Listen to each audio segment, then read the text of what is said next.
so much. Thanks for what you've been doing. This guy here has been tireless for years.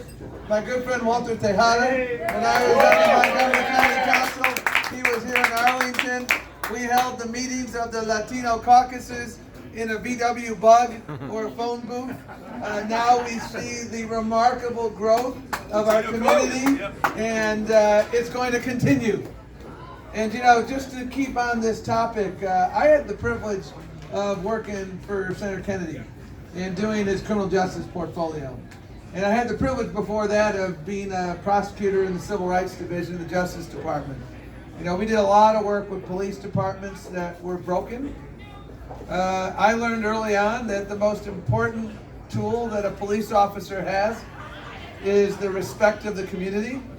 If you don't have the respect, you can't do your job. Public confidence is everything. And when you work with the community, we are at our best. I also learned as a prosecutor that if the only tool in your toolbox is a hammer, pretty soon everything starts looking like a nail. And you know, this job is so critically important because it requires people who have judgment.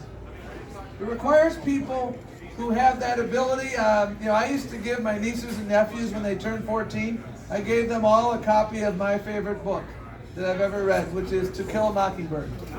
And Atticus is talking to Scout because Scout thinks Boo Radley's this weird person next door, and Atticus tells Scout, Scout, do not judge a person whose shoes you have not walked in. And the capacity to understand that is so critically important. I used to interview a lot of folks in the Justice Department for jobs. And when I had a prosecutor who would interview me and tell me I never lost a case in my life, first of all, you had low aim. And secondly, that doesn't impress me. I want to learn more than winning and losing. We are the Department of Justice, or we used to be the Department of Justice until the current occupant came.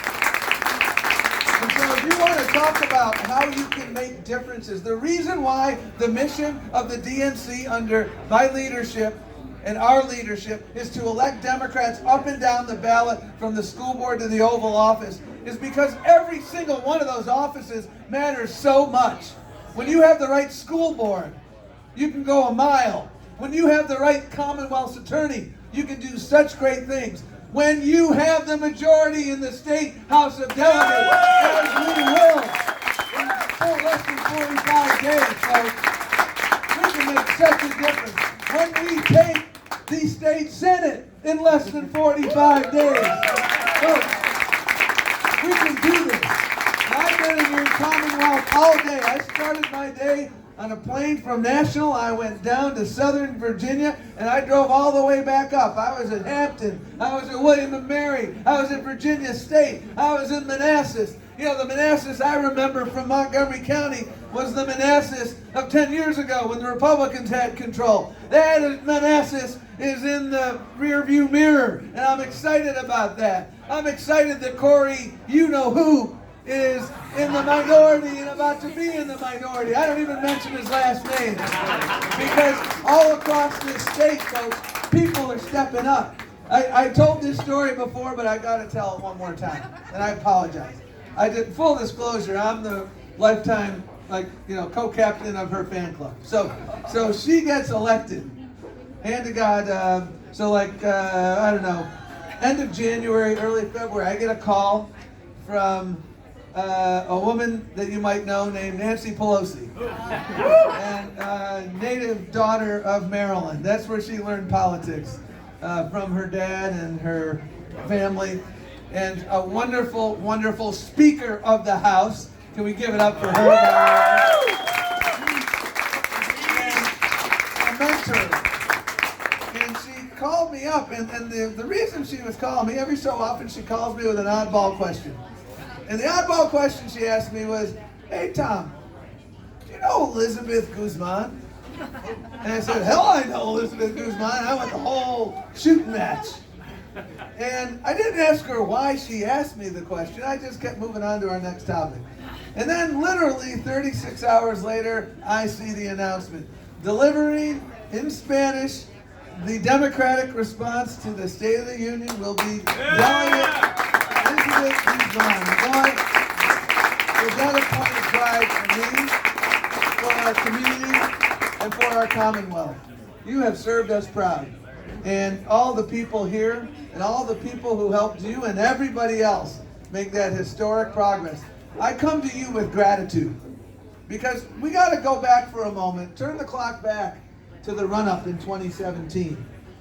We lost our confidence after 2016 because we couldn't believe this guy could become the president, and it happened. And so everywhere I went across this country, our job when I first got here was challenging. We had to rebuild our infrastructure and rebuild trust, and frankly, rebuild our confidence. I used to be a pitcher, and some days, 90% of the challenges in life, and definitely in baseball, are above the neck. If you believe you can do it, chances are you can do it. But if you lose confidence in your bender or your fastball, then you can be in big trouble. And I think we had a crisis of confidence across this country. And if you watch Morning Joe, the day before the Virginia election, they had a panel of mostly Democrats, and they said that we were going to lose. And I went on Chris Hayes that night and I said, we're going to win. Because we've been all over this Commonwealth. And what they didn't know, and I knew, was that people like you and you and you were running and running again. And, success is about organizing early, organizing everywhere, working with partners, and fielding spectacular candidates for every position. And I went on Chris Hayes that night, and I said, you know what, they were wrong this morning. We're going to run the table tomorrow. Yeah. And he politely patted me on the head and gave me that, I guess you got to say that, you're the chair of the party. And to his credit, and right outside George Mason University, they have these portable interview rooms. They're a truck. You crawl in the back of the truck, and it looks like you're in a studio. Well, I went to their portable truck the next night, and I said, you're goddamn right I was right, Chris Hayes. Because you ran the table here. We were proud to partner. And one of the most important things about it, not only did it bring about Medicaid expansion, and so many important things, but it taught America. Virginia and New Jersey taught us we could win again. Alabama, a month later, taught us we could win everywhere. So I come here with gratitude, because 2018 was then about scale. How do we scale this progress? Was this an anomaly? Or is this all across the country? And we know the answer to that now. The last time we flipped this many governorships from red to blue was in 1982. We won over 400 seats in the 2018 cycle in state legislatures. We flipped 8 chambers. If we win 32 seats in 10 chambers in this coming cycle, we flip those 10 chambers, and then we will control roughly half the chambers in the United States. Hey, in the words of a former boss, that's a PFD. Okay, folks? 32 PFD can be explained by others later. Okay? But I'll tell you, folks, and 3 of those 32 are right here. So once again, we have an opportunity in the great Commonwealth to begin our momentum, to continue our momentum. Not only here in the Commonwealth, but I want to give you one other data point. We got 3 governor's races that we're investing in. Louisiana, Kentucky, Mississippi. You know what they all have in common? The Democrat is ahead in all the polling in those 3 states. Woo! That is a fact, folks. Because you know what? When we lead with our values, we can win everywhere. I am convinced of that. I am most proud of the fact that we've become a 50-state party again.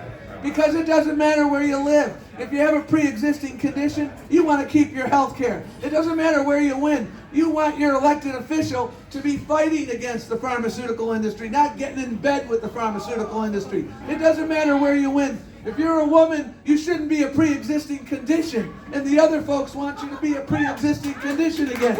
Folks, it doesn't matter where you live. Putting kids in cages is wrong. Separating them from their parents is wrong. It doesn't matter where you live. Climate change is real. It's existential. We've got to address it. You don't walk out of the United Nations. You sit down and lead. It doesn't matter where you live. 7.25 ain't enough to feed your family. That's why we're winning everywhere. We're leading with our values. We know that we should be building more schools and less prisons. We know that instead of being... This is this president's problem. I want to be tough on everything. I prosecuted a so-called tough sheriff. His name was Joe Arpaio. He was a horse's ass. And he's the former sheriff. And he claimed he was tough, just like this president. He ain't tough, he's stupid. And people understood that. And when you understand that you want to be smart on crime rather than tough on crime, that's the way to move forward. And that is why I come to you with confidence and gratitude, because you helped us get our mojo back in 2017. And then we got our mojo back at scale in 2018. And we're going to continue it in 2019. And one of the things I'm going to ask you to advocate for when we have the House and the Senate and the governor's mansion is I'm going to ask you for help in electoral reform, because we got to do something about the Electoral College. And the state that did it first, the Popular Vote Compact. You don't need to amend the Constitution to change this. The first state in the country that passed the law was my state of Maryland. And all you got to do is pass a law that says the following. We will direct our electors to vote for the winner of the national popular vote as long as enough states that equal up to 270 delegates do the same. We are up just over 200 delegates right now. That's pretty good. We made great progress because we won these races in 2018. So we're getting momentum. Virginia can give us some more momentum next year. So I may be making a call to y'all because I was proud that we were the first state to do it. I think it's really important because we're going to continue to have these challenges with the popular vote and the electoral vote because of the way our nation is sorting. And so we got to do that. But that's work for another day. Let's make sure in the next 42 days, whatever we have, 42. 42, folks. So let me reframe this, okay, real quick. We got 42 days till the weekend, okay? 42 days until the most important election for us, okay? Because having the House, having the Senate, and having the governor's mansion is the key to passing common sense gun violence reduction. We can't do it unless we do that. You know all the other things that have been bottled up because we've fallen just short. But you made so much progress last year. The summit of the mountain is in sight. We're going to get up there. We're going to get up there together. I'm coming back again and again and again, and however long it takes to make sure you help, because I want to make sure you know we have your back. We'll always have your back, and we'll have your back because you have led, and you've led with your values. Let's do it. Let's do it together. Thank you for running for Senate. Thank you for running for Commonwealth's Attorney. Thank you for being you. Thank you for being you. And thank you for being such a good friend for so long. And thank you to my good friend Walter, who's been around the block a lot. We work together with Costa, Maryland and Costa, Virginia. And we are both, that guy is on his tax form, I've looked it up. You got to put your occupation on it. It says serial activist. That's who he is. So thank you for your long-standing leadership. You are a general in this movement, and we're proud to call you friend. So thank you so much. I got to go to one event back in Maryland right now, which will end my day. But I wanted to come here again to say how important this election is, how important your support is, and how important it is to sprint to the finish line.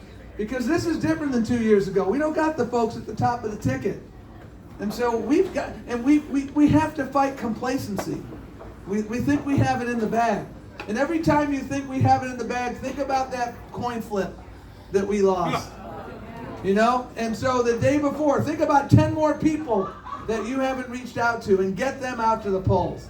Because we know here better than just about everywhere or anywhere that every single vote absolutely counts. So thanks for all the work you've been doing. Keep sprinting across the finish line. I'm going to join you in that sprint. Thank you.